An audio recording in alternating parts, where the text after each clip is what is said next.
ডিমৌ আৰক্ষী থানাৰ উদ্যোগত আৰু আঠাবাৰী আৰক্ষী বাহিনীৰ সহযোগত সজাগতা সভা সম্পন্ন।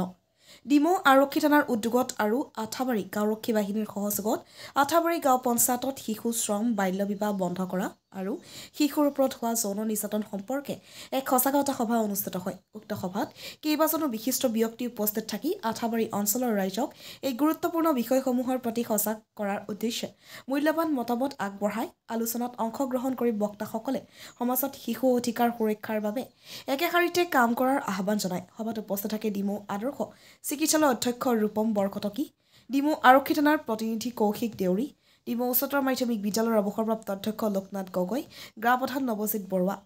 সচেতনতা বৃদ্ধিৰ লক্ষ্যৰে আয়োজিত এই সভাই সমাজত শিশু অধিকাৰৰ সুৰক্ষা আৰু বাল্য বিবাহ ৰোধৰ ক্ষেত্ৰত গুৰুত্বপূৰ্ণ ভূমিকা গ্ৰহণ কৰিব বুলি আশা কৰা হৈছে। ডিমৌৰ পৰা শিৱকুমাৰ চৌহানৰ report, north east frontier news.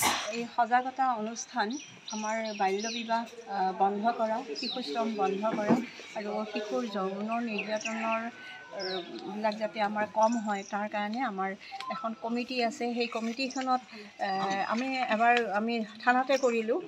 সেই মিটিং এবাৰ থানাত কৰিলোঁ, এবাৰ স্কুলত কৰিলোঁ। তেতিয়া মোৰ অনুভৱ এটা হৈছিল, এই কথাখিনি আমাৰ কমিটিখনৰ মাজতে নাৰাখি আমি যদি এনেকুৱা ধৰণৰ গাঁওবিলাকত আমি কৰিব পাৰোঁ তেতিয়াহ'লে মানুহখিনিয়ে গম পাব।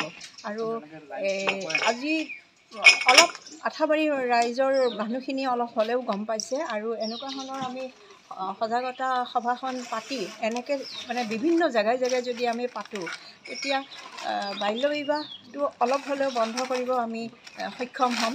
তাৰপিছত যৌন নিৰ্যাতন যিটো সেইটো বন্ধ হ'ব বুলি মই ভাবোঁ। তাৰমানে অলপ এৱাৰনেছ এটা হ'ব আৰু এই সজাগতা হোৱাটোৱে আমি বিচাৰিছোঁ। আৰু লগতে শিশু শ্ৰমসকল যাতে আমাৰ বন্ধ হয়, তেওঁলোকে যাতে বিদ্যালয়মুখী হয় সেইটোও আমি বিচাৰোঁ। আৰু সেইখিনিয়ে আজি মই ক'ব বিচাৰিছোঁ। এই প্লেটফৰ্ম যিখন আমি পালোঁ আজি ক'বলৈ, সেইখিনি অলপ হ'লে এওঁলোকৰ পৰা মই ছাপৰ্ট পাইছোঁ বুলি মই আশা ৰাখিছোঁ আৰু তেওঁলোকে নিশ্চয় এইবিলাক নিজৰ নিজৰ এৰিয়াত গৈ কৰিব।